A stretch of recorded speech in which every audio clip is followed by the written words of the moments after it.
It is once again time to go racing here on LSR TV. Hello and welcome one and all to what is one of the most historic racing circuits around the world, the Daytona International Speedway. Today, taking to the track, it is none other than a gang of Chevrolet C6 Corvettes for round number 5 of the JENGI Motorsports Race of Champions, presented by ETE Ramon. I'm Nolan Rempel, and joining me for today's radio broadcast is Gary Weaver.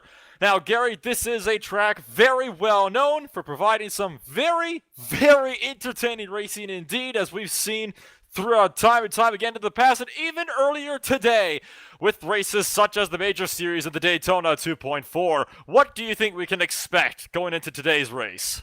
Well, the history behind this track in general, this course entirely, we can see pretty much a lot of movement, especially moves down into the back straight chicane off of the oval turn number 2. But not only that, it's pretty much the entirety of the outer course of the NASCAR Daytona oval. So everyone gets through the road course section on the infield, and then it's all pretty much slipstream based from then on the moment they exit that infield road course. So that's going to be a lot of passing opportunities for these drivers here today. Oh, absolutely. Lots of passing opportunities, especially when we get to the oval. I would like to do a quick rundown of the point standings going into today's race. It is very tight at the top. It is, of course, Jeff P. Lewis currently top of the boards with 160 points and just 1 point off. In second place is Austin Evans. Richard Sudeth with 140 points, 19 down from Austin. In third, Steve Cassell, again, 1 point back. In fourth place with 139 points. In the top 5 is Philip Temples with 131. Down at the bottom of the top 10, it is Brian Richards with just 81 points. But all things considered, it is still incredibly tight as we begin to wind down the season. Now, 1 point between Jeff Lewis and Austin Evans, both of which are here, of course, tonight, and both of which currently make up the second to last row here of the grid. So really, in this case, it's going to be a little bit of a mind game for these two drivers. It's going to be a little bit of a challenge for them. So whoever finishes out in front of each other respectively, they should, in theory, either retain the lead or retain the points lead in the case of Jeff Lewis, or gain the points lead in the case of Austin Evans. But we'll have to see how that sorts out in this race here tonight. Absolutely. Qualifying is just wrapping up. We have just got 30 seconds now left in the session, and for now, with all the laps looking to be complete, it is Philip Temples that is sitting on pole position tonight. Brian Richards will make up the first row, just a 10th down. It is Steve Cassell and Red McKay down in row number 2. John Kelly and Greg Myers in row 3. Check that off. Jeff P. Lewis just pushed himself up into 4th place, so it seems that not all the qualifying laps were complete. Now all the qualifying laps are complete, so Jeff P. Lewis will replace Red McKay in the second row. It'll be Red McKay and John Kelly in row number 3, Greg Myers and Austin Evans in row number 4.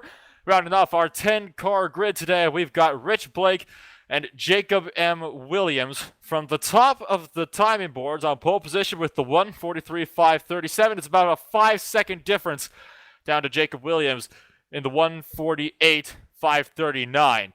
And the drivers are beginning to grid up as we get set to go racing.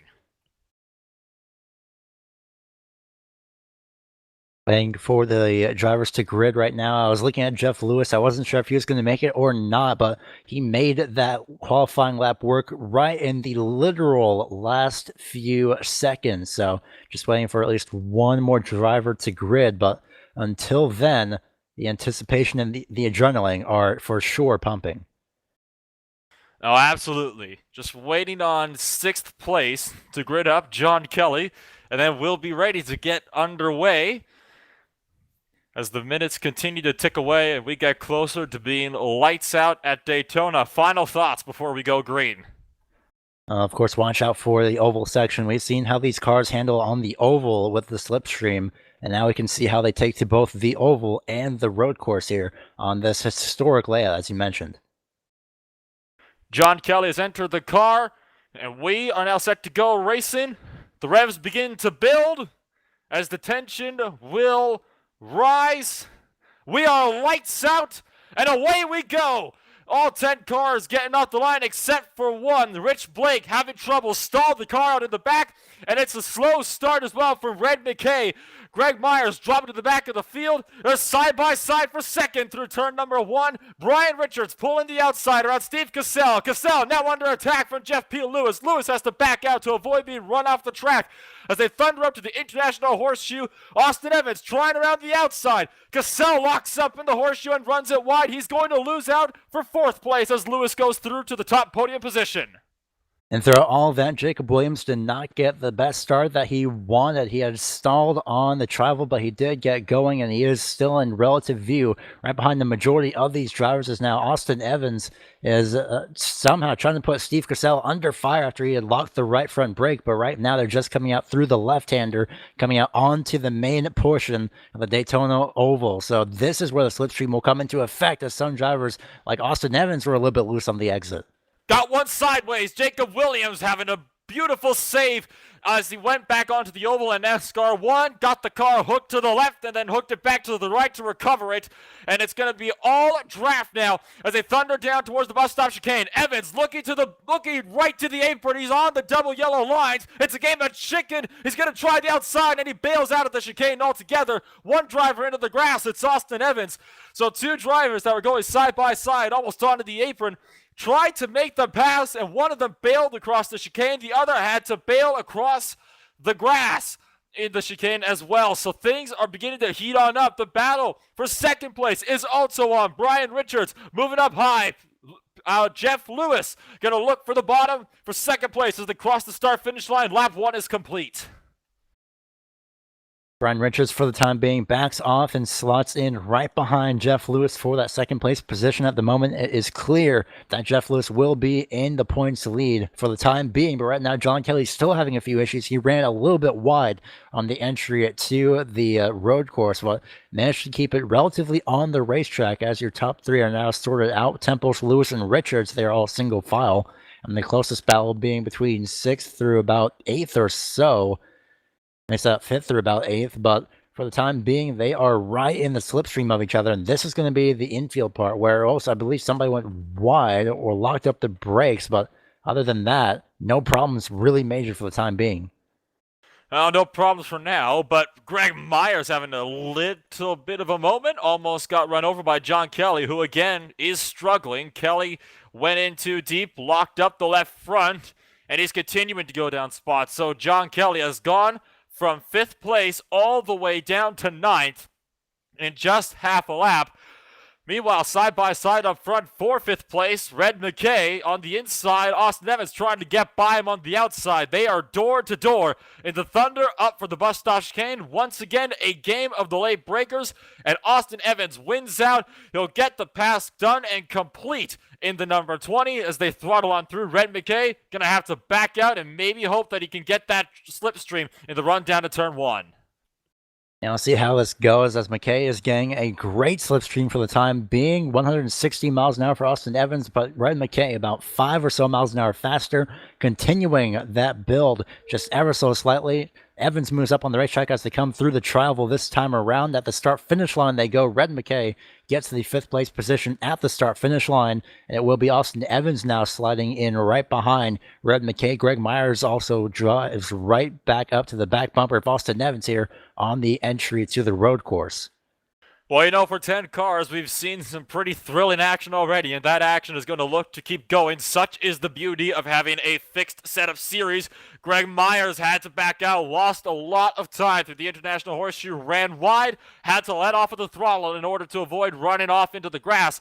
It's now Austin Evans trying to put the pressure on Red McKay, looking to the inside for the West Horseshoe. Can't make the move just yet. Taking a bit of a wider arc is Red McKay. Cut the apex a bit late. That allows him to get a bigger run, though, for the hook back on to the NASCAR Oval. Down through NASCAR's 1 and 2. We'll have to wait and see what Evans can make here. And to see if Evans can really do anything as they make their way through the oval of turns 1 and 2 for the time being. I believe Greg Myers is the closest right now to Austin Evans in terms of the slipstream, but right now I don't think it'll be enough of a run to at least make it into the chicane as they make their way down right now into the chicane for the time being, and big time loses Austin Evans on the entry of braking. Greg Myers, I believe, would try to make a little bit of an evasive action, but nothing too major, just a little bit of a bobble, and they remain in the same positions for the time being, and still Evans has that little bit of a gap between himself and Myers. So far, things are definitely beginning to ramp up. A little bit of a tank slapper there for Austin Evans on the entry to the bus stop chicane, managed to keep things settled. And for now, it is looking like things are beginning to space out a little bit more. Got one drive going really wide through turn 1. Steve Cassell going in with a bit too much speed.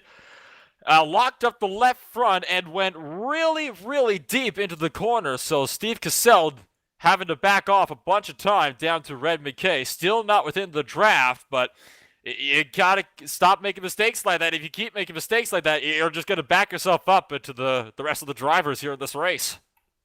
Yeah, Steve Cassell having a few issues essentially with braking, trying to find the right braking points, locked up the brakes a few times, or at least one of the tires a few times, and one just then had overshot the corner. So a little bit of a thing that Steve Cassell is trying to get used to more than likely, but for the time being, it is all single file, but right now the closest battle might still be between 5th, 6th, and 7th between Red McKay, Austin Evans, and Greg Myers.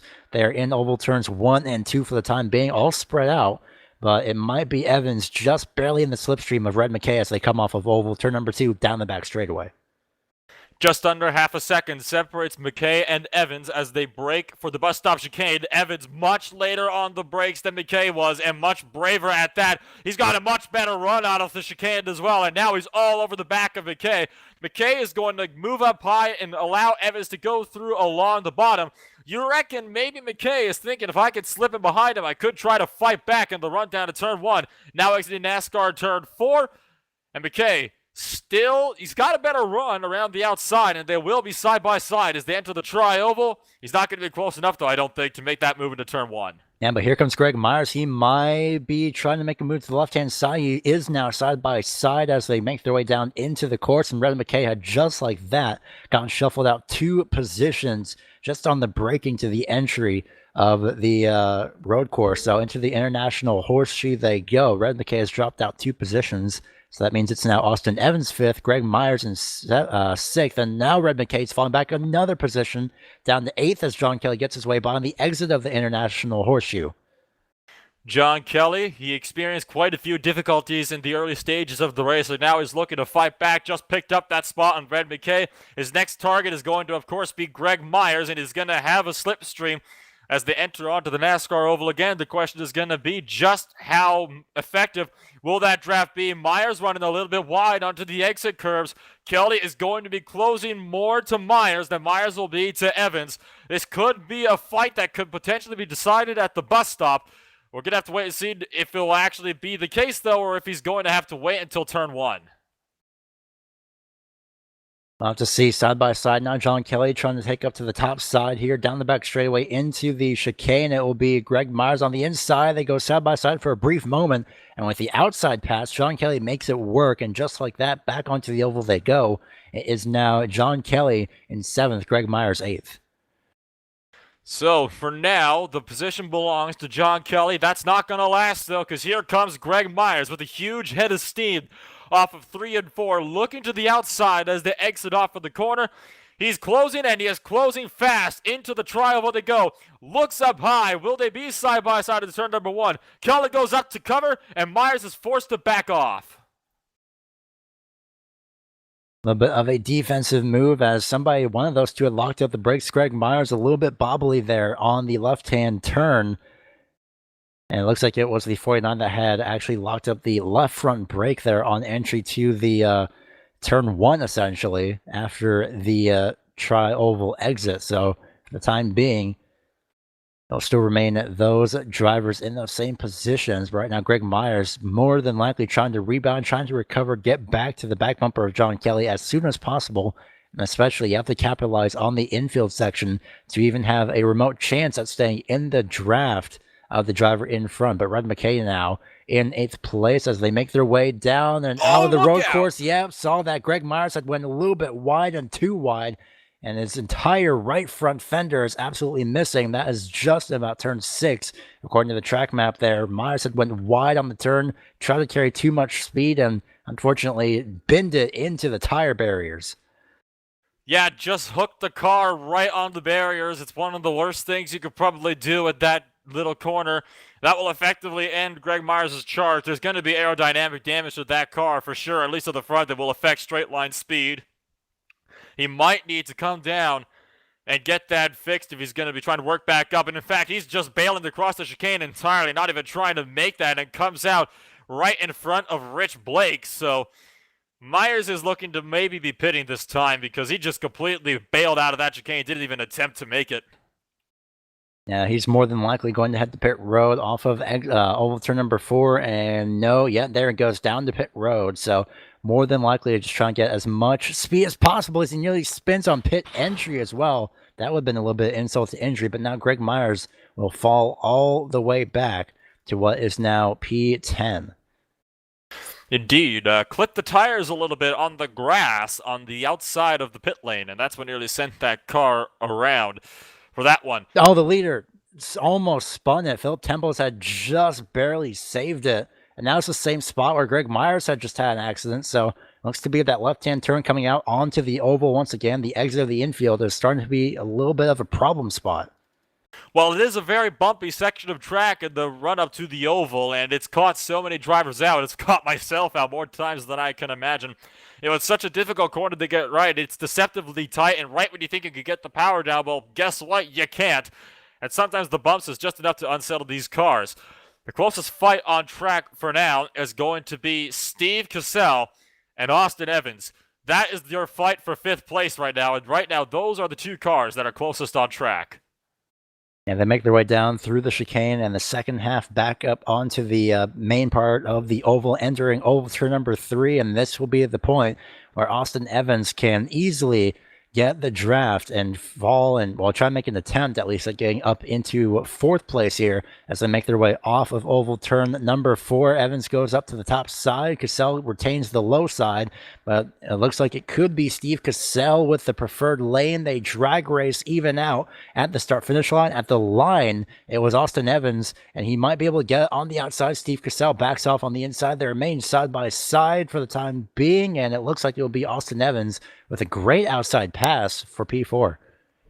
So, Austin Evans with a perfectly executed pass off of turn number 4 will take 4th place. It is not going to be the podium, but hey, you get what points you can get in a series like this, and Steve Cassell going to be hot on his heels.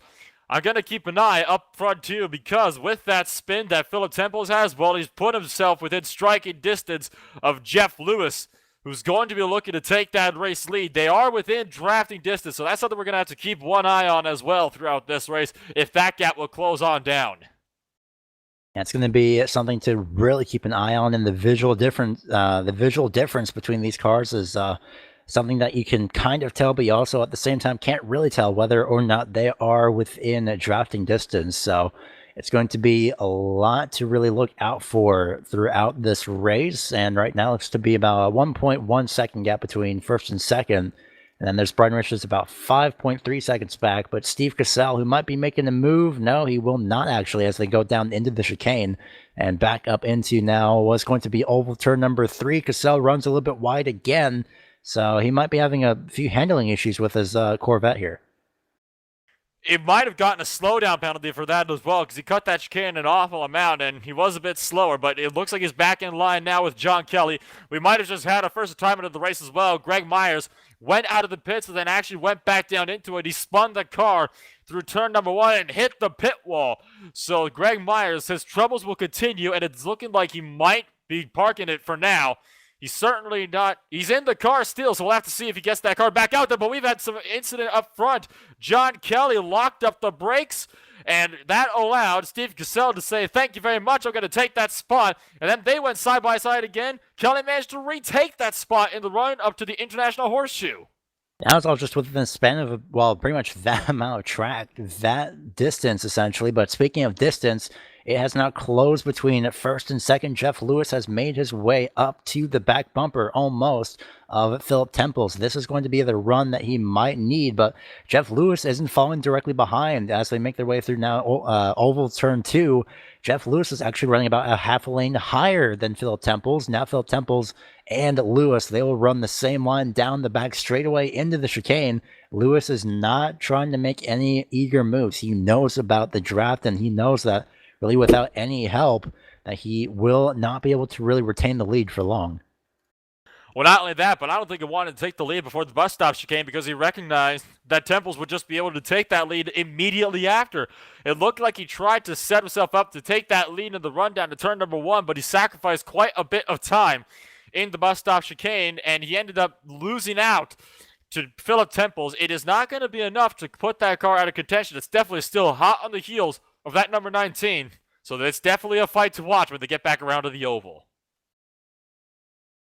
Yeah, technical infield section is something to really look out for, but we'll see how that plays out. In the meantime, everybody else is spread out, and right when I say that, I see Red McKay and Steve Cassell. They're just exiting oval turn 4, coming down into the entry of the tri-oval this time by McKay up top, Steve Cassell on the inside lane. Start-finish line they go by. Red McKay might be able to capitalize on this, but decides that he'll actually, Steve Cassell decided that he'll back off. So a little bit of interesting strategy. Cassell might be very, very well aware at this point of the handling issues and saying, well, you know what, I'm not going to put up much of a fight for now, but we'll see what it comes to when they reach the oval. And speaking of which, P1 and P2 just now entering NASCAR oval turn 1. And now Lewis is a lot closer to the back of Temples than it was the last time, and Temples staying up high, interestingly enough. That's going to let Lewis through on the inside. I think Temples is going to try to set Lewis up for the pass as they exit the bus stop chicane. This is going to be a bit of a fight. Lewis taking a slightly defensive line into the bus stop. Temples trying to cut it a little bit tighter. It's going to be the slipstream, and no doubt we can expect that Temples will be able to retake the lead when they get around to the front straightaway.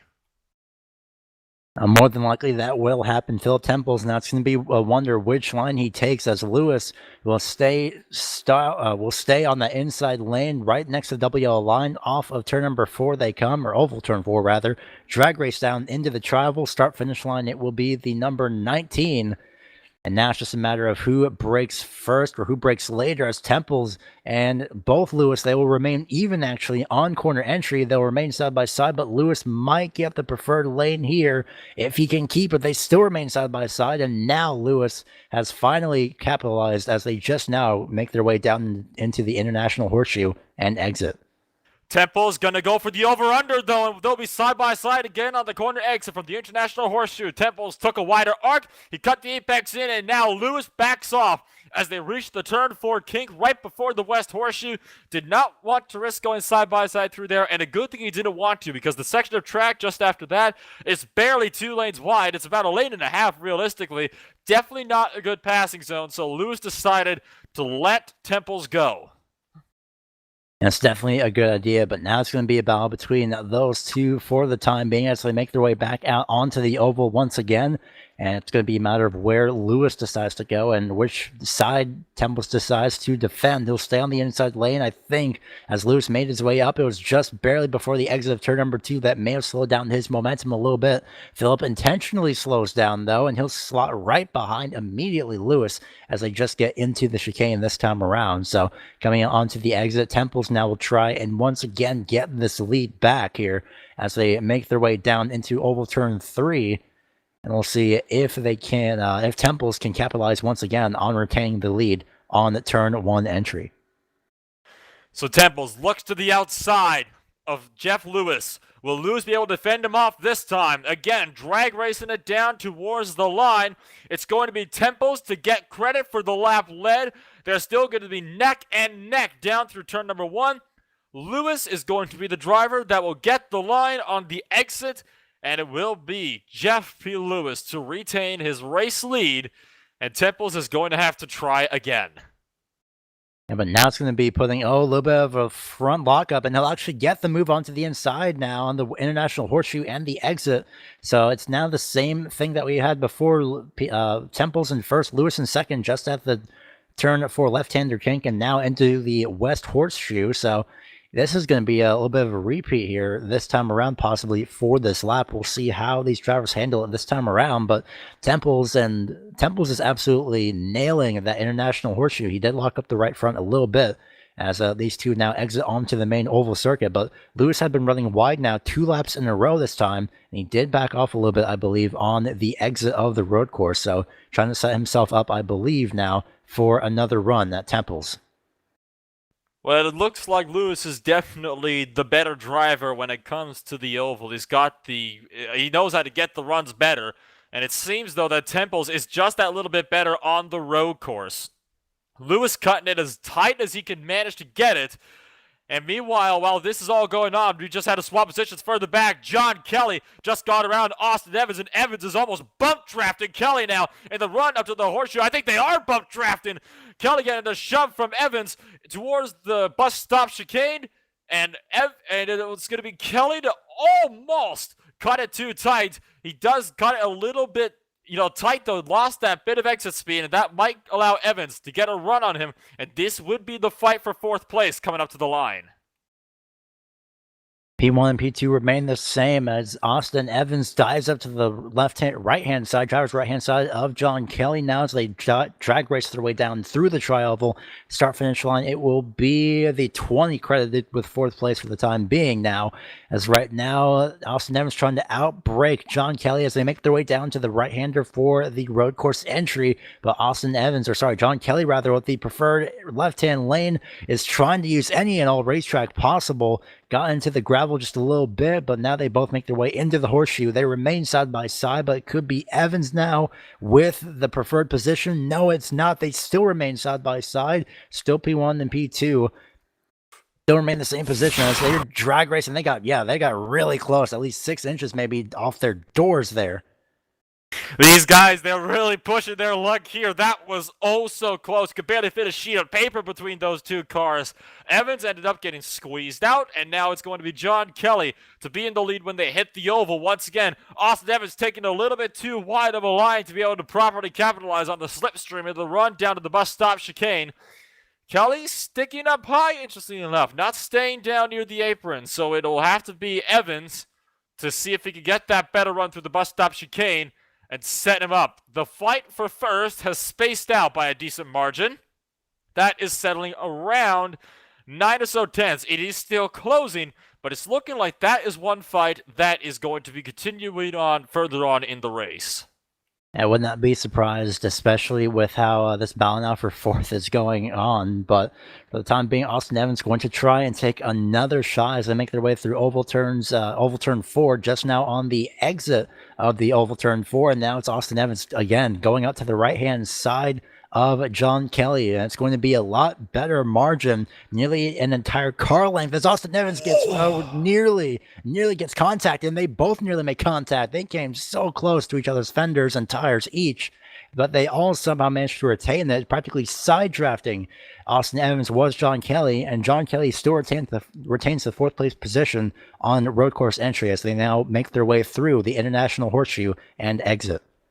While side drafting might work when you're running the oval configuration, but when you're in a braking zone for turn 1, I really doubt side drafting would work the same way. Kelly, again, did manage to prevail in that fight, and still, he's taking a defensive line, despite having that big gap. And the other fight going on the track is for 6th place, which just swapped as well. Steve Cassell just made his way past Red McKay on the exit of the International Horseshoe.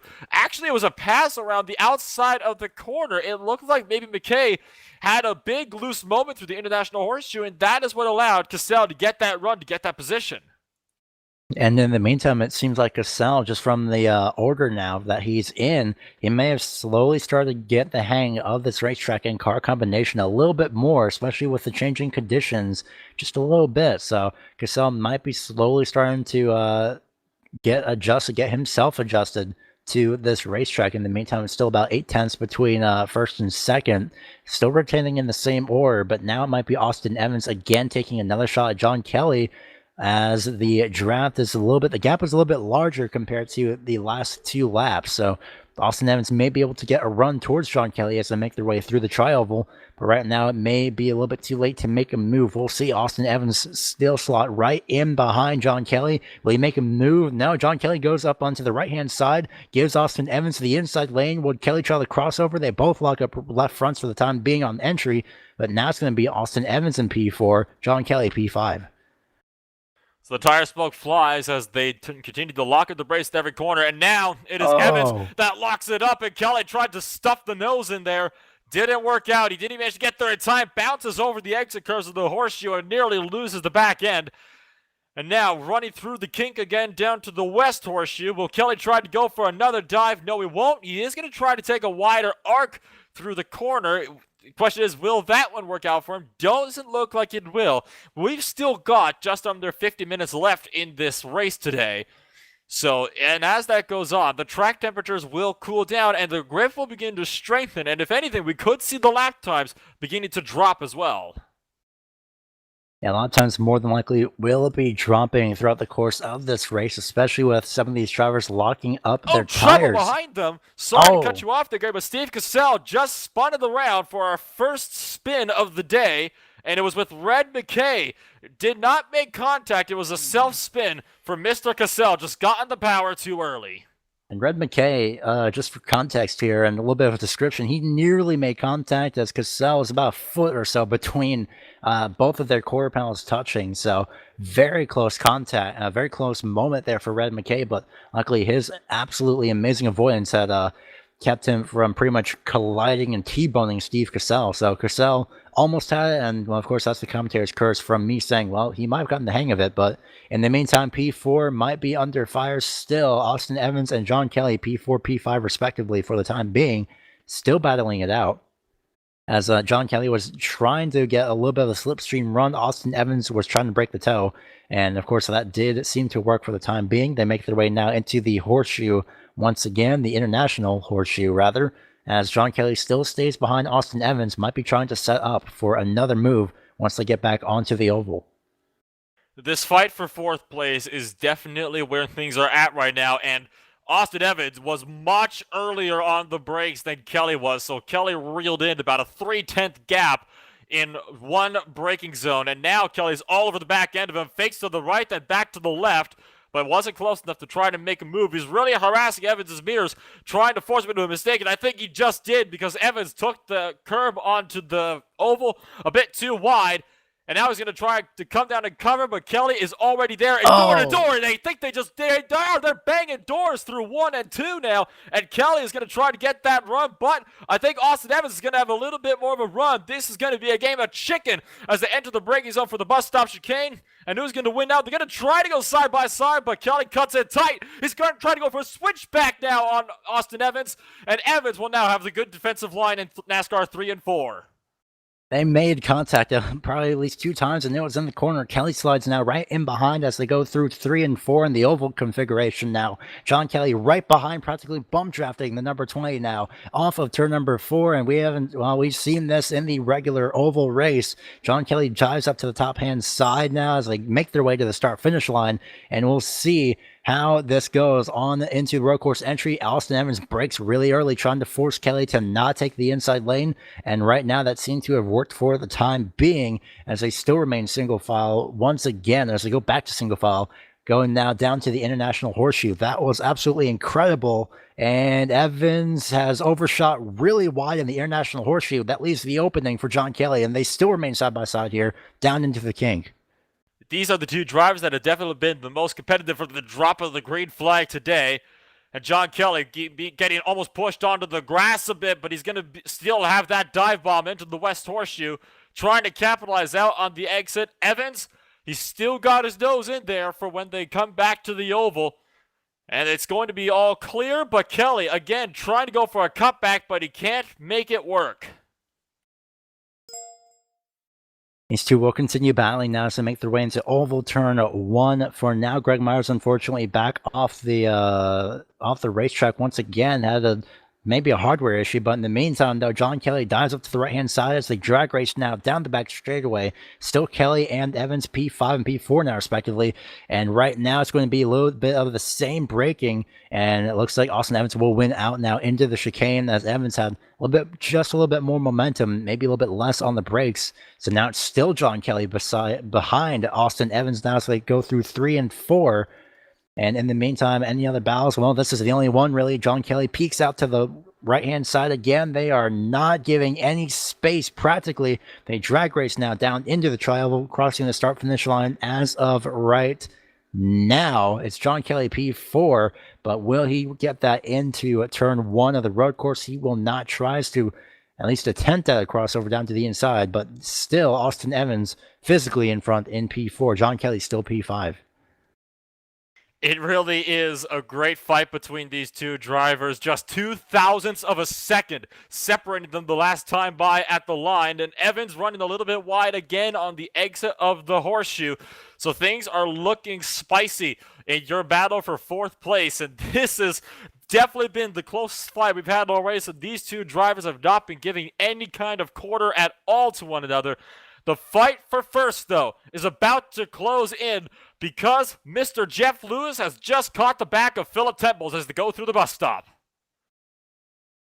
That was a long time of clawing for Jeff Lewis. He was almost about 2 seconds back at one point during their last interaction, but for now, it seems that Jeff Lewis has caught up. He's a little bit farther back, though. He didn't get the exit that he wanted at the bus stop, but he's got a little bit of that slipstream. And speaking of which, back straightaway as the leader makes his way to the start-finish line. John Kelly still trying to make a move right now on Austin Evans. Austin Evans doing a great job at defending so far as they make their way out of the bus stop. Phil Temples has Jeff Lewis hounding him as Lewis had spun out now on entry turn number 1. Too much speed and too much loss of grip, and the downshifting more than likely spun the tires too much for Jeff Lewis. And Lewis now will fall back all the way now to 10 plus seconds away from Phil Temples. All that work gone in a flash. Well, and this could allow Philip Temples to pull a significant margin over the field, and it'll still be John Kelly in the back trying to work. And at this point, your battle for 4th is really the only battle on the course right now. Kelly still trying to make something work around Evans. Evans has been doing a good job with keeping that defensive line, and he's held onto that position for a good number of laps now. As Kelly looks to the inside again to the horseshoe, it seems that Kelly likes to take a bit of a tighter line, and Evans tries to carry a lot more speed through the corner, but take a wider line, and it just hasn't worked for him. And Evans going to try to look at the inside, and then gets cut off. That's a race slap to the face, and Evans is spinning it, and he spun it right in front of John Kelly, and that has just ended that battle in disaster. Austin Evans is going to have to try to claw his way back up. We do not have a 10-second gap between the two. That's the important thing to note. It's about a 5-second gap that's fallen down to, so Evans just needs to use this oval, let the tires cool down, claw his way back up, and then try again. On the bright side for Austin Evans, it was one of the slower points of the racetrack as compared to Jeff Lewis, where he had to spin, well, he spun about pretty much nearly parallel to the pit entry wall, so he spun the left side first, and he had to turn it all the way around. Thus, that time was lost. Evans had a little bit of the infield, but as well as the fact that, well, that was a braking zone that they were pretty much in the West Horseshoe, so in the meantime, John Kelly can relax at this point. But now Austin Evans is more than likely kind of kicking himself mentally, at least, for spinning it. Probably same with Jeff Lewis, who takes it more than likely a little bit more carefully into the road course portion of turn number 1. So he's also going to be making his way back up to Phil Temples, if even possible. Well, now that things have settled down a little bit, this gives us an interesting time to bring up a point. Pit strategy. I did a little bit of digging into this, and it turns out you can get roughly 35 laps into a fuel run with these cars with the setup that they're running here. That is, the leaders are now on lap number 20. They are going to need to make a pit stop before the end of this race. How do you think that could play into things? Because at this point, I don't think they can make it on fuel. Yeah, at this point they have if necessary, at least 50 laps maximum, I believe. But it's either 50 laps, I believe, or 1 hour. So we'll see pretty much whichever occurs first for the time being. But in the meantime, that pit strategy will be something that will be playing on these drivers' minds. It might even, essentially with this point, something that can make or break somebody's race. And that's really where the road course strategy comes in, where the top series on many road course races comes into play, where you have to be really careful with pit entry and pit exit for the time being. So well, not only that, but as well as getting into your pit box, making sure not to overshoot, and making sure that you get out of your pit box as soon as possible and as smooth as possible. And of course, we've seen, unfortunately, with Greg Myers, how that pit exit wall can go, and that's going to be really a major case for most of these drivers, I feel. Certainly is. The exit to pit road is definitely a lot tighter. It's deceptively tight, and I can't count the number of times that I've actually overshot it and hit the wall myself. And the entry to the pit lane is very difficult as well, because you're approaching this pit lane where you need to slow down to about 55, 65 miles an hour, going at 170. So it's really a very difficult pit road to dive down when you're completely flat out and hitting your top speed, sometimes bouncing off the rev limiter, and then, immediately having to jump on the brakes and slow it down. You need to also pray that you don't get run over from behind as well. That's something that we've seen in the past as well.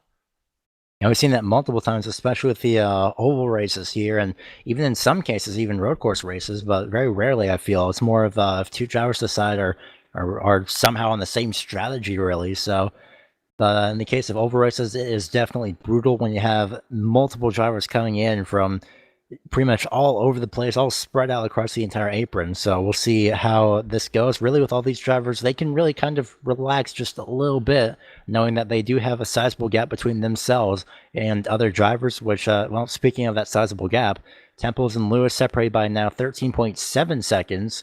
And, well, Brian Richards here, he's just been hovering in third the entire race. John Kelly, Austin Evans, P4 and P5 respectively. Still about 4.5 or so seconds between those two. And another gap that is closing, and it's a bit further down the order, but it's definitely the closest one we got on track right now. It is for P7, Steve Cassell versus Rich Blake. That gap is at about 1.4 seconds right now. So Blake was a good 0.2 faster, a good quarter of a second faster than Cassell last time by at the line. And that gap is continuing to close more and more with every passing lap. So it looks like we could have another fight on our hands soon for 7th place.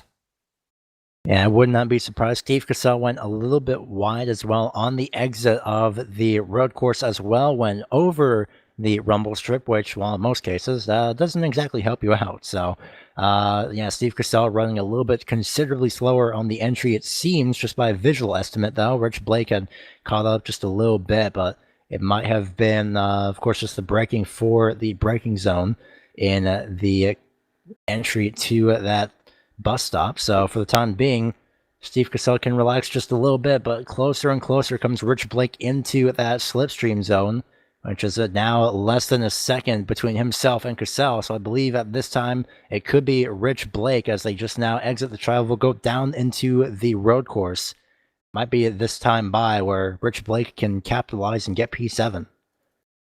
Well, we'll have to wait and see. So, Rich Blake, currently the driver that is the fastest one. His last lap set was a 1:45.941. Steve Cassell's is a 1:47.852. So I think it's safe to say Blake is definitely much faster, as that time, well, that's almost 2 seconds faster than Cassell was on the last lap through. So Blake has got a huge head of steam on his hands. Yeah, Rich Blake is absolutely on fire for the time being. Now, this is going to be the point where it will absolutely matter. Corner exit for this corner matters. A left-hand turn onto the oval and smooth for both drivers. Maybe a little bit more for Rich Blake, but at the same time, maybe a little bit more of a very light bobble for Rich Blake. But both of which still remain at that 1.3 second gap. And Austin Evans is actually very slowly and very surely closing the gap between himself and John Kelly. It is now 3.8 seconds this time around, but the battle, of course, is still closest being between Rich Blake and Steve Cassell, P8 and P7 respectively. 8/10 as they enter the bus stop, and now it's going to extend a little bit here on the exit. So we'll see how that battle plays out. And all the while, the sun has been cresting lower and lower in the sky, and the track temperature is starting to cool. Not by much. It's only cooled by 1 degrees Fahrenheit from 77 to 76. But with 35 minutes still left to run in this race, it's definitely possible that the track will get significantly cooler, which could mean a bigger, definitely, a bigger grip levels coming in for some of these drivers in the later portions of the race.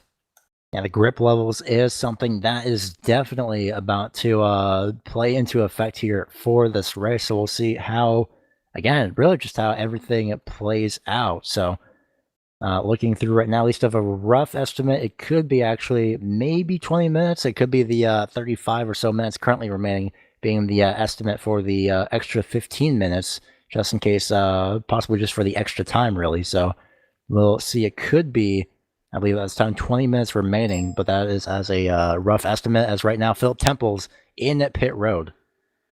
So here is the pit stop. He's right at the very end of the pit lane. Brings that car to a nice, neat stop. So Philip Temple, the first driver to come on down, and he will lose the lead as a result of that. Brian Richards going to be following them down now, and he is also going to be into the pit. So we got first and third. This means Lewis is now in the lead. Kelly is going to be following him down. Austin Evans electing to stay out longer. Interesting strategy call from Evans and Lewis to not follow the main leaders down onto the lane. Red McKay is going to be the next driver who's going to have to make that tough call, whether you come down now or wait, and it looks like he's going to wait. And then meanwhile, of course, you still have your battle for 7. That's approaching NASCAR 3 and 4 as well. We're going to see what they do. Your 2 drivers that did elect to pit, though, they're still sitting there in the lane. Yeah, trying to get all the fuel possible. We'll see do P7 and P8 go to pit road. Cassell goes to pit road. I think Rich Blake wanted to stay out, but he decides to take the same strategy as everyone else, or at least as most drivers. He will also follow on to pit road. So a good portion of the field then on to pit road. And you got Jeff P. Lewis, who is now entering the bus stop chicane. And it's quite a long stop there for Richards and for Kelly. Kelly is just now leaving the pits, and he is going to pass Brian Richards as a result of that. So we're going to have a battle for second place now on the grid when we exit the pit lane. And Philip Temples is just now crossing over onto the NASCAR oval. Where is Lewis? He's just exiting turn 4 now, and he is continuing to stay out. So Jeff P. Lewis, he's taken this stint long. And Jeff Lewis wanting to extend this as much as possible. At this point, they could have even pitted at least maybe about lap 15 if they wanted to, but more than likely, some of these drivers may be wanting to run a 50-50 split. So we'll see again how their different strategies can play out. Brian Richards and John Kelly, P6 and 5, respectively. They're the closest to each other for the time being. Does Austin Evans go to pit road? He does. So Austin Evans and Red McKay now, just Austin Evans now going to pit road. So it's now Lewis and McKay that have yet to go to pit road. First and fourth for the time being, but that might be first and third in a few moments. So as Evans goes down, this will be one of the key questions. Where will Evans cycle through? He's sitting in third place right now. Red McKay is just now diving down to the lane. John Kelly, who is currently sitting in fifth place, is down through the bus stop chicane right now, and he's still got Brian Richards hot on his heels to look out for. So as Red McKay goes through, I'm trying to cycle through and find our leaders. Jeff P. Lewis. Oh, trouble. Jacob Williams has just binned it into the West Horseshoe barrier.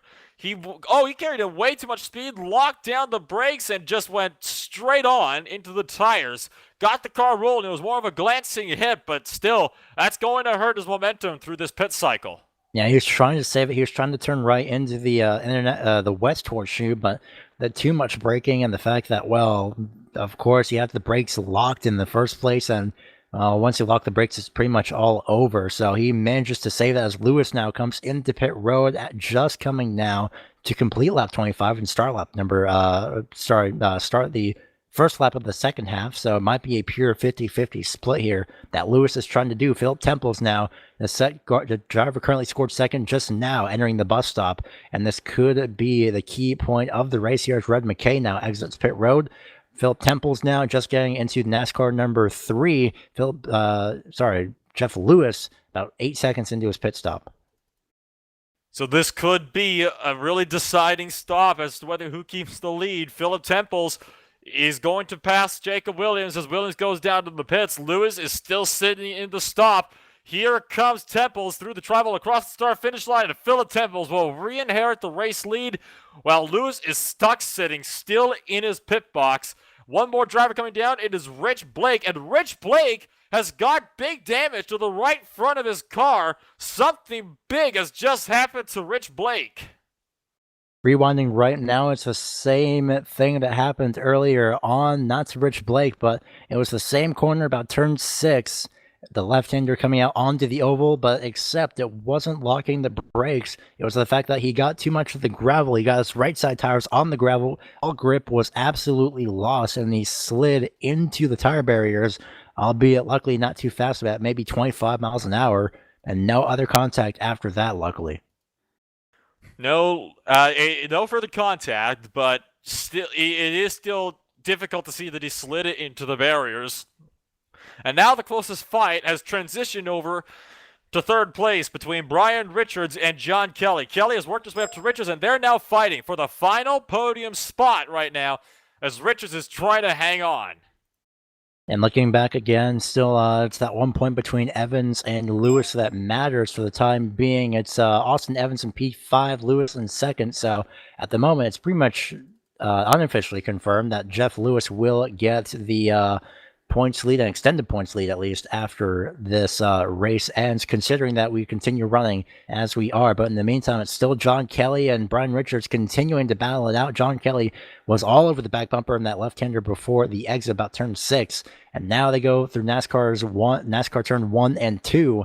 This is where this absolutely matters for John Kelly.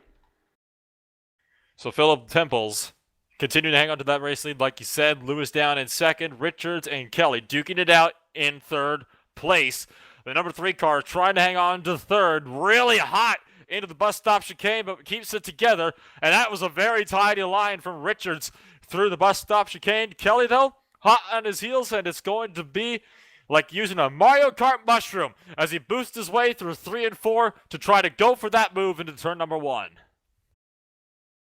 Yeah, right now it's going to be a dive to the right-hand side here as they enter the tribal drag race between the 3 and the 66. Richards and Kelly at the line. It will be P3 to the Brian Richards, and he will continue to keep that left-hand lane as somebody had actually had a little bit of an issue on the entry to turn number 1 of the road course. Not sure who it was for the time being, but we'll see. But that gap at the line, just about maybe 7/1000ths of a second, just visually estimating here, but still, Richards and Kelly remain P3 and P4 as they just exit the International Horseshoe. Well, I can tell you who was the driver with the incident. It was actually Jacob Williams, and what happened to him, right on the outside of the racing line, there is a white line, and on the other side of that white line, there is a little bit of a lip, a transitioning. That car got unsettled on that lip, and he spun the car completely around in almost a 180. Got it gathered up and kept it going without hitting anything. Dropped down another spot, though, to Rich Blake. Yeah, unfortunately for Jacob Williams, not the best after stalling on the main start, but he's still doing an incredible job as much as possible, at least. Now it's only 7 drivers on the lead lap. Rich Blake and Jacob Williams both 1 lap down. Greg Myers 3 laps down, but incredibly, he is still running after sitting for 2 minutes, essentially, in pit lane. So he's definitely not done yet. He's not going down without a fight for sure. So that's definitely a great job by Greg Myers to continue racing on. Well, you never know what might happen. Somebody might have a tremendous incident that would put them into the barriers, in which case he would be able to pass them on the laps, and he would be able to get more points that way. So it's a good job for him for sticking it out, because you never know how these races could play out. Kelly, again, going to look around the outside as Richards will be on the defensive. Side by side once more through turn number 1, as we've seen so many times today. And Richards clips the grass a little bit as well as he goes through turn 1, but will manage to hang on to it and prevent Kelly from going to the over and under. We'll see how this plays out. Roughly at the moment, just 11 minutes remaining. Maybe, of course, do not quote me on that. I may be way off. But that's also taking into the extra 15 minutes into account. But roughly 11 minutes remaining now in the race. It's Philip Temples, Jeff Lewis, and Brian Richards, P1, 2, and 3. John Kelly, P4, just behind Brian Richards, and who's been hounding him for this final position or final podium spot for the past few laps. Coming up on lap traffic will looks to be Jacob Williams for the time being, but other than that, P5, Austin Evans, Steve Cassell in 6th, Red McKay 7th, and as previously mentioned, Blake and Williams 8th and 9th, 1 lap down, Myers 10th, 3 laps down. And while as the battle for P3 makes its way onto the ovals for the time being, it's a little bit of a gap still in between, but this could actually play out into the advantage of Brian Richards, as he could take the toe of Jason Williams and kind of slingshot himself forward and hopefully maybe somehow away from John Kelly. That's going to be what Richards is hoping for. The question is, though, will Williams be willing to help him out? It doesn't look like it. Williams is going to be keeping it up to the high side. So Richards is going to be taking the inside line through NASCAR 3 and 4. John Kelly going to be thundering up behind him. And here comes Williams now going to try to use Richards as a tow to try to help pick himself closer to Rich Blake, the driver that he was fighting for before this lap traffic caught him. And Blake and Williams, this would be a fight for 8th place on course, but your fight for 3rd going to go through for now. It was a big bobble from Williams just now. And now they have to get by Rich Blake here as they make their way in through to the International Horseshoe here on corner entry. Just now getting to the corner, Blake taking a really wide arc throughout the corner, giving all the space possible, and that still does not shake John Kelly from Brian Richards. I'm pretty sure Richards is wondering, what do I have to do to try and shake John Kelly away from me off of my back bumper? But at this point, you just have to defend and hope for the best, as we have roughly maybe just about 9 minutes remaining in this race. It'll either be 9 minutes or it will be 24 minutes. We'll have to see what the clock is on that. We got John Kelly, though, versus Brian Richards, and right behind them on course just down the road, it is Rich Blake and Jacob M. Williams. They're duking it out. Another big twitch from Williams as they enter NASCAR 1, trying to run down Rich Blake. That's not what you want to see when you're trying to charge up for a position.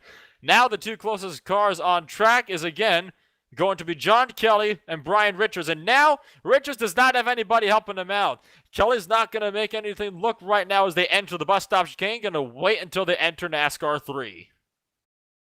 Yeah, John Kelly trying to essentially capitalize as soon as possible. This is, again, just one of the major passing zones here, essentially, for this track. And on the slipstream, you have to get the bus stop exit just right. So we'll see as John Kelly tries to go up to the top right-hand side, and he'll drag race Brian Richards now down to the start-finish line as of right now. They cross the line, they go down onto the travel exit, left-hander into the road course, and still is Brian Richards in control of P3, so very fitting for the number 3 to remain P3. So for now, that is how things are going to shape up. Quick check on Philip Temples. He is still commanding a 10-second lead over Jeff Lewis. So at this point in time, unless Temples has some kind of massive mistake, he is going to be the one that will come home to win this race. But Jacob Williams, his troubles continue. He's just had another spin, locked it up going into the International Horseshoe, drove it off into the grass, and went into the tire barriers again. So Williams really not having the night he would have wanted to hope for today. Yeah, unfortunately, he's not having a great night at all, and he's going to go off again into the West Horseshoe, just even in carrying too little speed. His left front had made contact, and it was the same thing he had done before, trying to brake maybe too much, locked up the tires inevitably, and took way too much speed, it seems, this time around, and unfortunately got into the barriers. So again, Williams just having so much bad luck. Jacob Williams, but he's still continuing on. Not too much damage, I don't believe, just by a visual estimate. So, yeah, it doesn't seem to be too bad. Just maybe a few bumps or scrapes, but really nothing too major for Jacob Williams. But in the meantime, LSR TV's coverage of the JENGI Motorsports Race of Champions is presented by ETE Remanufacturer Transmissions. Since 1985, ETE Reman has been remanufacturing automatic transmissions for import and domestic cars and trucks. Headquartered in Milwaukee, ETE is proud to be family-owned and over 600 employees strong. ETE Reman products are available through automotive businesses nationwide and are supported by a network of 6 distribution centers. Visit ETE Reman online at www.etereman.com and www.buyete.com. And so, as things continue to cycle on through, the time is beginning to continue to tick away. We've got about 6 minutes now left in this race. It's either 6 minutes or 20 minutes. Like we said, we'll have to wait and see how things play out. Not totally 100% sure on that right now, but we're hoping that we could get some clarification on that as time goes on. Your battle for third has begun to split a little bit. Kelly has dropped off a fair bit from Richards. Still does have that toe. It's going to be a question, though, of will he be able to hang on to it? No, it's a pretty large gap between those two, about just a second. No, right when I say that, closes down to about 9/10. So John Kelly might just barely be into that slipstream. So yep, 7/10 now. So that's in the braking zone, of course. So a little bit of inaccurate number there for the time being. But John Kelly just trying to chase down Brian Richards once again and try and figure out what he can do, if possible, if anything, really, to get back up to that back bumper. He'll have to be absolutely ace here, and just that little bit better than Brian Richards when they get down to the road course. Indeed, or he's going to have to hope for Richards to lock it up again and make some kind of mistake. So things are looking pretty spaced out all the way around. This is definitely the fight to watch right now on course, is between fourth and third. Kelly taking a little bit of a tighter line through turn number 1. That gap still hovering around 9/10 of a second. So both drivers looking very evenly matched on the road course, but it looks like Richards had a little bit of a better line. He carried that mid-corner speed throughout the International Horseshoe, but lost that on the exit. Yeah, of course, it has to be both entry and exit. The 66 didn't really arc too much after the kink. It more stayed on the right-hand side on the corner entry, but that may have worked out just a little bit. Brian Richards, I believe, went a little bit too wide compared to the racing line, but nothing too bad there. But, of course, right when I say that, well, it's pretty bad in the case that, if John Kelly has caught up now a little bit even closer to the slipstream distance of Brian Richards, it will be close enough to really warrant a little bit of an issue, or is close enough to have warranted an issue, rather. So we'll see if John Kelly can capitalize here on the entry as they're on the back straightaway now, just getting into the braking zone for the bus stop, through the bus stop, and now back onto the exit. So we'll see how this goes as they make their way now into oval turn 3. I believe Richards that time had just a little bit of a better exit, but it's that slipstream again that John Kelly has. Kelly can use that to his advantage for sure. The gap now half a second and closing fast. It's down to 0.45, 0.42, 4/10 now. 3.8 as they enter the tri-oval, down to 3/10 of a second, below a quarter of a second, 2/10. Can he make the look into turn 1? It's just about a quarter of a second as they enter turn number 1. He's going to take a much wider arc to try to carry more exit speed, but in doing so, he'll actually lose out on half a second with that line. Yeah, I could tell that visually did not work. He didn't carry too much speed, it seems, on the arc into the corner. He slowed down maybe a little bit more than he wanted to, and of course that may be understandable. He didn't want to run wide, but at the same time he was probably unsure that if he would run off or not. So we'll see again just how this plays out as they make their way through, and I believe this time around it could be, and that really depends, this could be at least the second to last lap, so we'll have to wait to see what the status of the flags are. So this could be the second to last lap, as we have maybe just about this time around 2 minutes as of now in this race. But other than that, for the time being, however long this race continues, it's going to be longer and longer that Brian Richards may have to look in his mirror to try and defend against John Kelly. And I just saw something while you were saying that. Very interesting. Jacob Williams just completely jumped the bus stop chicane, didn't even try to slow down, never hit the brakes, just gassed it and went right through, and then immediately pitted. What do you want to say about that one? I am not entirely sure. I'm not sure if he just had an issue or something. Sorry about that. If he had gotten damage or what, but I'm not entirely sure. Maybe he's a little bit frustrated. Maybe there's something internal going on with the handling. I don't know, but willing to serve the penalty apparently, but that's pretty new. He's 2 laps down right now for the time being, so maybe a little bit of frustration. I'm not entirely sure. It could be handling. It's something that's really that only Jacob really knows at this point. But for now, it's still the battle for P3 still continuing on. So we'll see again just how this plays out through the road course as they make their way out of the International Horseshoe. John Kelly is, well, he's there, but he's not entirely there. He's in slipstream distance, but at the same time, Brian Richards is just that better in the road course to really pull that gap out just a little bit more.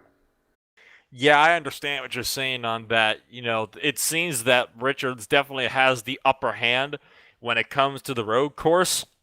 And the only reason why Kelly's really been able to stick on to him so much is because of, the draft that he's been getting. It's about 7/10 of a second now. Meanwhile, Philip Temples running up to the start finish line. And he's either on, he could be on his last lap potentially, but it doesn't look like he is. It looks like he's going to continue to run this out. So it looks like we do still have another 15 minutes left to run in this race. At the same time, the 15 could be for maybe overtime. We'll see how this goes. Of course, I believe, if I remember correctly, the white flag usually flies on road courses as the time expires. So in theory, this could be the second to last lap. So we'll see how this goes. Maybe they might call it early themselves, but other than that, John Kelly and Brian Richards still either way battling side by side this time around. Kelly with a great burst of speed off of oval turn number 4, and he'll get P3 at the start-finish line right now. But now it's going to be a matter of the preferred lane, which goes to Brian Richards on the inside line, and he'll brake just that little bit. Locking up the left front is John Kelly. He tried to take another wide arc this time around, and that still proved to be not worthy enough of working. It's much closer this time, though. It's about 0.8 of a second now, and that's closed in now rapidly because Brian Richards ran wide to the International Horseshoe. It's down to 1/4 of a second, so this gap is definitely still tight. Yeah, this gap is absolutely closer, a lot closer than before. So John Kelly more than likely finally has the adrenaline pumping. I would not be surprised, especially since he was so far back, essentially a little bit in his own way, but trying to take a little bit of a deeper line in turn 6 on the exit of the road course, and now they will remain single file for the time being. But Kelly, a lot closer now compared to the last couple of laps, will finally get a little bit of an advantage at the slipstream. So as for the lead, in theory, this could be the final lap, but we will have to wait and see what Phil Temples does after the start-finish line this time around. Well, Philip Temples just crossed the start-finish line again, and he's still going around at race pace, so this race still on. And what happened to John Kelly? Because he all of a sudden has lost a huge bunch of time. He went too deep into the chicane and actually got a slowdown penalty because he cut the grass on the entry to it. So John Kelly's race for third has just fallen into shambles. Ah, man, John Kelly almost had it, and then just like that, it is immediately gone, although not too much, about 1.5 seconds for the time being. On the theoretical last lap, of course, I believe right now. Yeah, I was going to say Brian Richards, if he didn't make a mistake on the road course, but now Richards had locked up the left front tire big time on corner entry to turn number 1 of the road course. Down into the International Horseshoe they go, and it's just like that hasn't even happened. The penalty for John Kelly, rather, and now Richards, yeah, big bobble on the exit of the Horseshoe, and he just saved it. And now this has closed John Kelly up to the back bumper immediately, and the closest they have ever been in the Horseshoe, or sorry, in the road course section. Well, just goes to show anything can happen in a race like this. Philip Temples has just exited the bus stop chicane for what we think could be the final time today. Brian Richards will lead them onto the oval, but we're going to turn eyes up front to see what will happen with Philip Temples. He's thundering up to the start-finish line now. Is this going to be for the win of the race, or will this be still with 10 minutes to go? We'll have to wait and see. He's certainly not pulling off, and he's still thundering through at speed, so it looks like we're running this out to the end of the timer. This fight is going to be on still. Richards taking a defensive line, and much later on the brakes, John Kelly taking it easier through the bus stop chicane, making sure he doesn't make that mistake twice, because he realizes that if he does, he might not get such a lucky break with Richards again. Yeah, John Kelly definitely being a little bit more careful this time by. He'll dive up once again to the right-hand side of Brian Richards as they make their way off of NASCAR turn number 4 with now officially 11 minutes remaining this time by. Now they'll make their way by the start-finish line. At the line, it will be John Kelly, I believe, with the position for P3, and it is, but still with the preferred lane on the inside. Brian Richards, and again, that little bit of an arc. It's the fact that the outside entry is not really helping out John Kelly. It's that lane that Brian Richards has been running, the inside lane, where it's so preferred that John Kelly just can't exactly handle it up there. Not everybody has ran that outer lane. Absolutely not. And right now, Richard seems to be the driver that knows how to run this road course section, save, of course, for the last lap when he sacrificed what was about a 1.5-second gap. Kelly taking another wider arc to the West Horseshoe. Doesn't look like it really gained him all that much time, though. It did gain him some. That's the key here. It gained him some, but it wasn't enough that he could make the move coming onto the oval. He's going to have to wait another big bobble from Richards as they go to the oval.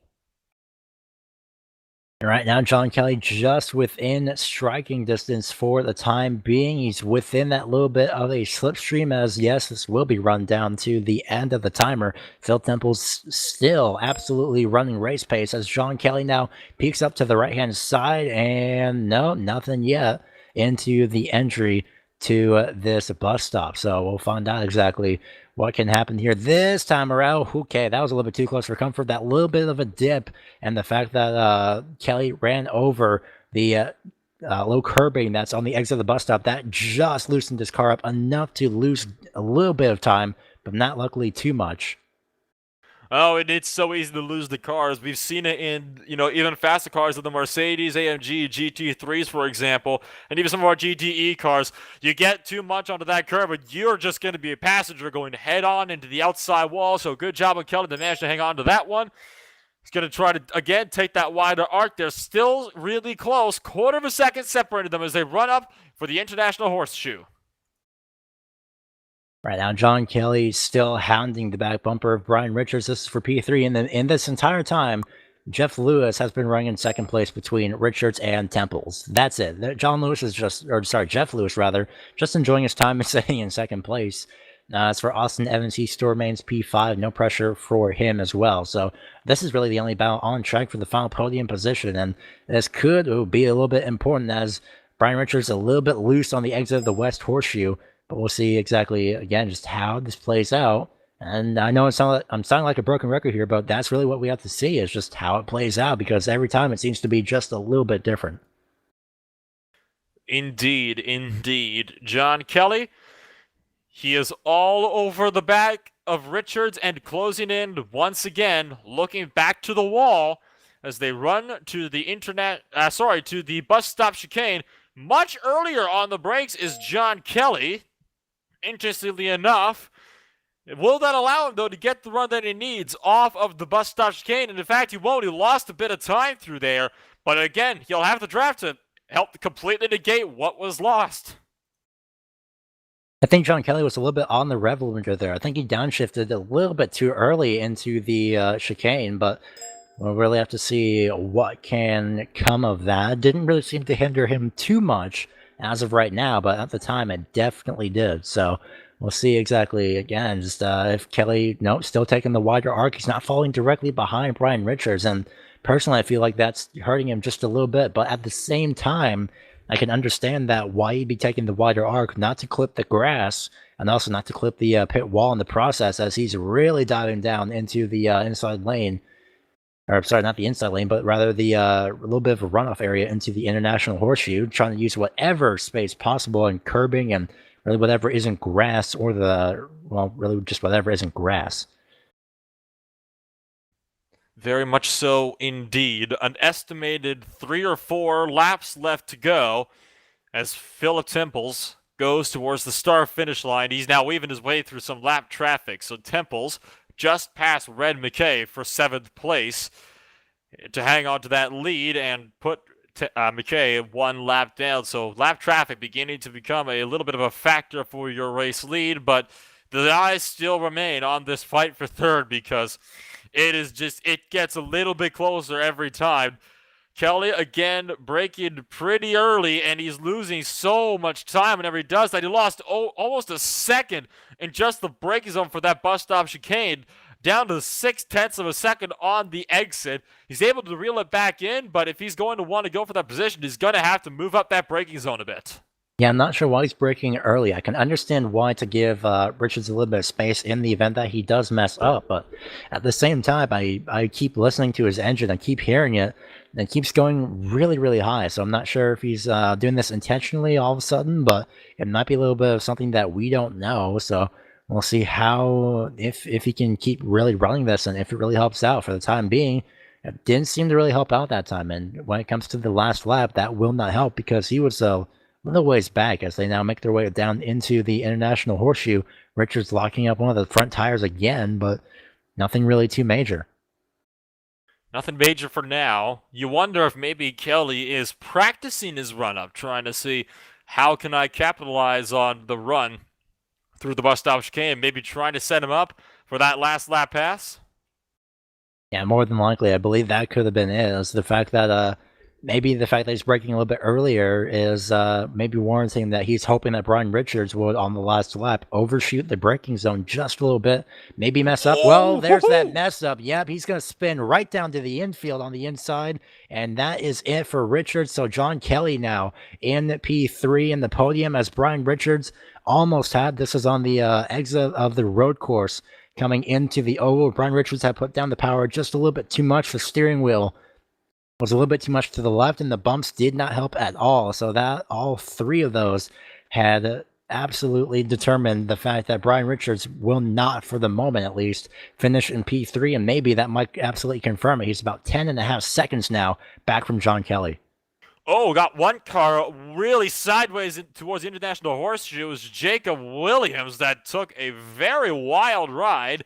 It was towards the West Horseshoe, went through that left kink, got a big tank slapper. The car shot right into the grass, and he locked those brakes up hard, cut across part of what I believe is the moto circuit, and then managed to keep it out of harm's way.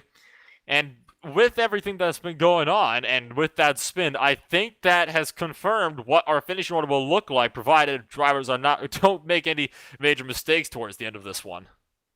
Yeah, for now it seems to be relatively the same as it's settled out a little bit of a while ago, essentially. But at the same time, throughout the course of this final run after pit stops, it started to settle itself a little bit more and more. So we'll again just really see if anything else happens now at this point, where Steve Cassell is on the brink of getting put a lap down. But in the meantime, this could be the third to last lap if I know the road course and timing correctly. So timing is usually a minute 43, at least for the leader, minute 44 that time around, 3 minutes remaining at the line just about. So this could be the third or second to last lap. I assume the third, considering if we do get the white flag with at least a minute 45 or less to go, as Steve Cassell now gets out of the way of the leader. So at this point, Phil Temples has a clear track in front of him. Very much indeed. So Temples is looking in prime position to be able to take victory today at the Daytona International Speedway road course. And the way things are looking as well, we got Greg Myers back down in the pit lane. So Myers having some more difficulties, it would seem. He brought that car down of his own free will towards the end of this race. But, as time is beginning to wind down, we got about 2 laps left. And again, Temples has just been so commanding over this race. He's led every single lap, or just about every single lap. So Temples has definitely been the driver to beat, and it doesn't look like anybody's going to be able to get to him. Yeah, nearly every single lap. He was pretty close, aside from that pit sequence where Jeff Lewis had taken over. So more than likely, Lewis might be hopefully getting at least a bonus point or two in his favor to extend that lead in the point standings just a little bit more. To think coming into this race, it was only 1 point, and now it'll be a little bit more obvious, essentially. So we'll see how this goes. I believe it is estimated now 44 laps. So we'll see. The time is now going to be under a minute 44 seconds. It's now currently at 1:23 remaining, as Phil Temples is now just getting into the travel start-finish line as of right now, with about 1 minute 16 remaining. So this could be, in theory, the second to last lap. I'm gonna have to wait and see how things will play out today. A white flag's not been waved yet, so this is looking to be the final lap of the race. Normally, iRacing would be throwing the white flag at the end of the last lap, or at the end of the timer, but it is saying that it's going to be, that time plus one. So it is going to be Philip Temples with his second to last lap, we're estimating about now. Yeah, I'm looking at the scoring, at least over on my side. I'm getting an estimated 44 laps shown, currently on lap 43. So instead of the 50, it looks like it will be completed on, it will be completed with 44 laps. So this, in theory, like you mentioned, should be the second to last lap. But in the meantime, everybody's pretty spread out for the time being. I believe the only two closest drivers are Steve Cassell and Red McKay, but they're about 3.3 seconds between each other, and that's P6 and P7 respectively. Indeed, so the lap counter will seem to be correct with the estimations at 43 to go. So, in the estimations of it'll be lap 44 for the end of the race, or it's going to be at least very, very close to that. We're being shown as scoring on the last lap now, but we're going to have to wait and see whether it will actually be the last lap. Philip Temples will pull off. He might go around for one more to complete the time plus one, so we'll have to wait and see what he's going to do. But for now, he is off of that final corner and down into the tri-oval. And it looks like that'll actually be it. So checkered flag, and it goes to Philip Temples. So Philip Temples, a commanding performance, dominating win today here for the round number 5 in the JENGI Motorsports Race of Champions. Jeff P. Lewis is going to be the driver to bring it home in second place. John Kelly still working his way through the bus stop chicane on the back straightaway. Steve Cassell, Brian Richards, and Red McKay are all drivers that have already crossed the line. So we're just going to be waiting on them. We're waiting on John Kelly right now to make his way through. Brian Richards is going to be behind Kelly as well. But Kelly's going to be the one to take the battle home in third place on your final podium position.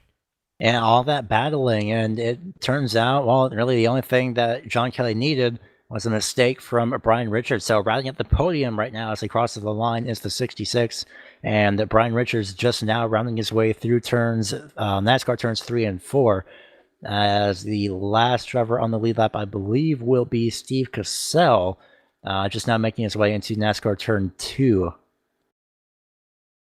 Indeed, so things are looking very good for us right now with everything that has gone on. Steve Cassell actually one lap down. It's Austin Evans who's going to be the final driver on the lead lap, and he is rounding his way through 3 and 4 right now as well. Rich Blake, who is going to be finishing one lap down, entered the tri-oval, so it's going to be it's going to be Austin Evans to be the final driver to round it out. With that, let's go to your race results. It was Philip Temples to win today's race after a completely dominant performance from the number 19. And it'll be Jeff P. Lewis to bring it home in second place, about 9 seconds down. John Kelly, another 48 seconds back after that, will round off your podium. Brian Richards, after his mistake, is going to have to settle for 4th place. Austin Evans, your final driver on the lead lap, in 5th. Steve Cassell down in 6th. Red McKay 7th. Rich Blake 8th. Jacob M. Williams in 9th. Rounding off your 10-car field today has been Greg Myers. So before we get to our interviews, this race has been brought to you by both Nemesis Lab and the Carolina SimWorks. Nemesis Lab's mission is to innovate, excite, and rejuvenate the simulation and gaming hardware space. The NL01 chassis allows for almost limitless adjustability and is built utilizing 6061 aluminum to be robust enough to withstand today's high-end direct wheels while being lightweight and easily adaptable to your home, shop, or events layout. Nemesis Lab, your competition's worst nightmare. And Carolina SimWorks, what separates Carolina SimWorks from the rest is Casey's personal attention to detail. Each client gets direct consultation with an owner that understands the NASCAR way and standards. CSW values excellence and direct support with a one-on-one contact while seeking to innovate to find the most authentic parts and construction for a great day of sim racing. CSW is focused on giving you the very best day of racing when you just can't be at the track. And with that, we do have a few drivers that are going to be joining us today to for some interviews for the end User of was this moved race, to and your we're going to be channel. starting things off with your race winner himself, Philip Temples. Now, Philip, that was an absolutely dominant performance, took the pole, and led almost every lap to take the win. Was it easy for you? No, that car was a handful. Fair enough. We did see quite a few drivers having a handful. You certainly made it look easy out there, pulling that 9-second gap. I will say we weren't expecting at first to see the pit stops coming in, and you did lose the lead in that pit cycle. We saw Jeff Lewis actually tried to stretch it long. Did you think you might be able to retake the lead with your earlier stop, or were you getting a little nervous at that point? Nah, I was a little faster than he was, so I knew I'd get it back, and I didn't take tires. He had to take as much fuel as I did, so it was just a matter of waiting for it to cycle through. Now, sometimes waiting is, of course, half the battle. And of course, the final race in the Race of Champions is going to be coming up, and it's going to be finishing it off at Charlotte Motor Speedway, 60 laps around the oval. What are your thoughts going into the final race of the season? Carnage. Fair enough. That's as good an answer as any. And that will be Philip Temples. And before we let you go, do you have anybody you'd like to shout out for us today? Yeah, JENGI for putting this on, and Carolina Simworks, Nemesis Labs, ET, Reman, all those guys that make it possible. That was Philip Temples, your race winner after an incredibly dominant performance today. And your race winner today. Thank you for joining us today, Philip. Thank you. User was moved out of your channel. And we're going to move things on down, and we're going to be going up to one Jeff User was Lewis, moved to your your channel. second place finisher today. And we're going to be having Greg Weaver standing by with him. I believe you mean Gary Weaver, but hello, Jeff. Well, you finished off in second place, and I'm looking at the points right now. You're now 4 points ahead of Austin Evans, but with this race as a whole, you seem to have really not too bad of a race. You just kind of hovered around there in the podium. So so how pretty much how'd your race go with especially the changing conditions? It was fun. I had very minimal practice. Just qualifying was really my practice, so the changing of weather and everything was different. And I think it would have been a whole lot of fun with me and Philip if I hadn't spun it there. Yeah, it's definitely a very exciting battle as well. So throughout this race, what was your thoughts for the pit strategy? Scary, because if running the hour and 15 minutes pretty much helped everybody on fuel, because otherwise everyone would have probably had to do a splash and dash in order to make it to the end. Fuel mileage was not very great. Yeah, fuel mileage was, I can definitely see why it would be scary. So, of course, before we head into, before we head into Charlotte next week for the finale of this season, 60-lap race on the oval, what are your thoughts heading into that? We're going back to ovals from our road course, which is more of my strong suit. So now it's just a matter of trying to maintain at least 4 positions ahead of Austin. Well, hopefully that can be the case next week. Before we go ahead and let you go, anyone that you'd like to give a shout out to for your P2 finish here this week? I just want to thank Track Monkey Apparel, my sponsor, and JENGI Motorsports and you guys for putting us on. Thank you for your time, and we hope to talk to you again next week.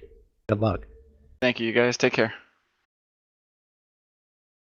That was your second place finisher, Mr. User Jeff was moved Lewis out of your today. channel. And now we are User going was to moved bring to your in your channel. final podium position finisher today, Mr. John Kelly. Now, Mr. Kelly, holy cow, what a race that you had there with Brian Richards, especially towards the end of things. You two came very close to crash each other out so many times throughout even the final stages of that race. Well, thanks for the interest there. It was it was pretty close. I mean, I kept sticking my nose around to give him something to think about, but I was pretty far off pace, going into most of the corners. It was going to come down to whether or not I got a run coming out of the bus stop on the last lap if everything had kept going. And I'm not sure what happened to Brian coming out of turn 6, but it's real easy just to get a tick too much power there, and you're going to spin off to the inside. And I think maybe that's what happened. But it was fun while it lasted. Well, it was fun for you, and it was definitely fun for us up here in the booth to be watching. And of course, we had some fuel mileage going on throughout this race as well as towards the middle point. We saw everybody come on down to make that fuel stop. What was going through your head when you were trying to strategize things to come out on top and, as far up as you could get yourself through that pit cycle? Well, the real question was the fuel was going to be what it is. You really can't save fuel much in these cars, and it was really coming down to whether or not to take tires. And I didn't take tires, and Brian did. So that's why I ended up, right behind him, coming after the pit sequence. So I was a little surprised because I got the cold tire kind of behavior, even though I didn't change tires. So. That was really the only decision. And despite the unfortunate spin from Richards to end your exciting battle for third, you did come away with third place in this race. And, of course, going into Charlotte next week, the final race of the season, you are going to be going there for 60 laps of racing action. What are your thoughts on how you can prepare for what is bound to be a very intense oval race? Well, it'll be fun. I'm a road racing guy, and unfortunately, family commitments or whatever kept me from making the last road race, and I'm probably pretty much out of the points for as far as the top goes. But it'll be a fun race, and we'll just see how many folks get wrecked and whatever, like last oval race.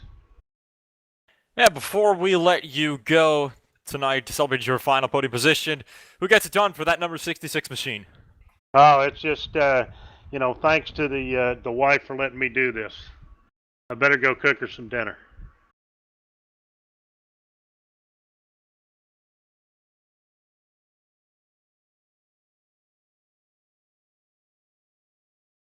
Well, thank you for your time, John, and we hope to talk to you again next week at Charlotte. User was moved out of your channel.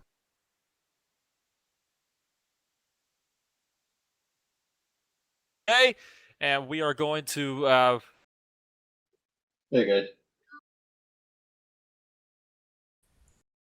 I believe. And it looks like I'm having some slight difficulties, and we might be good now.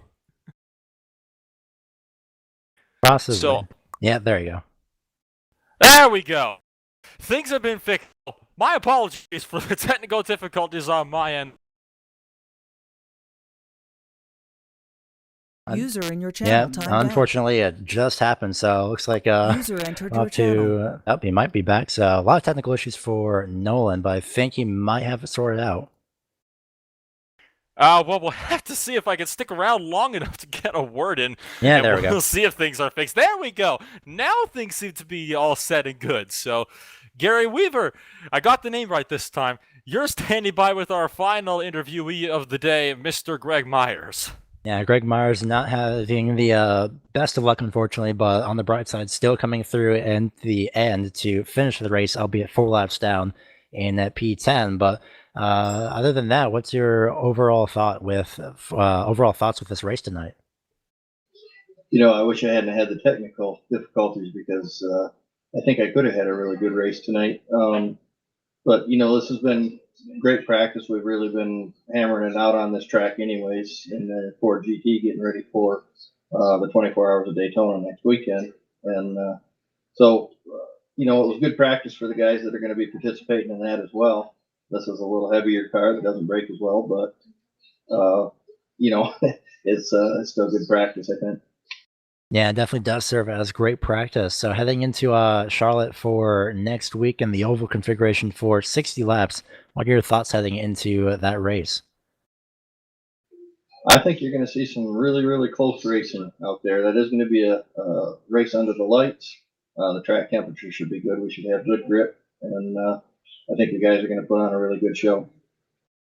Yeah, it's definitely going to be exciting for sure. Even though you finished in 10th place, you still brought home either way. So who'd you like to give a shout out to for at least bringing you home here for this week? Well, I'd like to thank my sponsor there with ETE Reman, Lawrence Loshak. He's been great by coming on and sponsoring this series. And My buddy Philip Temples has done a lot of work with me to help me put on this series, and then all the guys that showed up tonight and raced and have participated. I'm looking forward to the last race and settling this championship for them, and just seeing how everything pans out. I definitely will see how everything pans out next week. Thanks for your time. Well, I guess in this case, hope to talk to you again next week if you do choose to show up for an interview. Okay, Gary. We'll catch you later. Thanks a lot. User was moved out of your channel. And on that note, it looks like it is going to be time to end. We have nobody left to speak to except you and me, Gary. So before we finish things off, your final thoughts on how tonight's race went. Well, definitely the portion of the horseshoe. The West Horseshoe had some problems for a few drivers, unfortunately, most notably Jacob Williams, Greg Myers, and then I believe Jeff Lewis, and even looking through once again, Brian Richards, all had problems at least around turn 6. It's just that left-hander into the entry to the NASCAR turn 1 oval. It is just absolutely brutal, whether it be the braking zone or even pretty much the entire flat surface in Brian Richards' case, where the bumps and the grip is just kind of sometimes all over the place to the point where, well, there's really no more control. So other than that, this race was pretty interesting, especially with the fuel stops in between. Oh, it certainly was, and the fuel stops, it is one of the things that made this race such a thrill to watch. On that front, we're going to have to close things off for today. We do appreciate you for all to tuning in and listening to us for today's radio broadcast here on the LSR TV for the JENGI Motorsport Race of Champions presented by the ETE Ramon. Join us on January 26th when we go racing for 60 laps at Charlotte Motor Speedway for the season finale. I'm Nolan Maple. This has been Gary Weaver. We'll talk to all of you guys soon.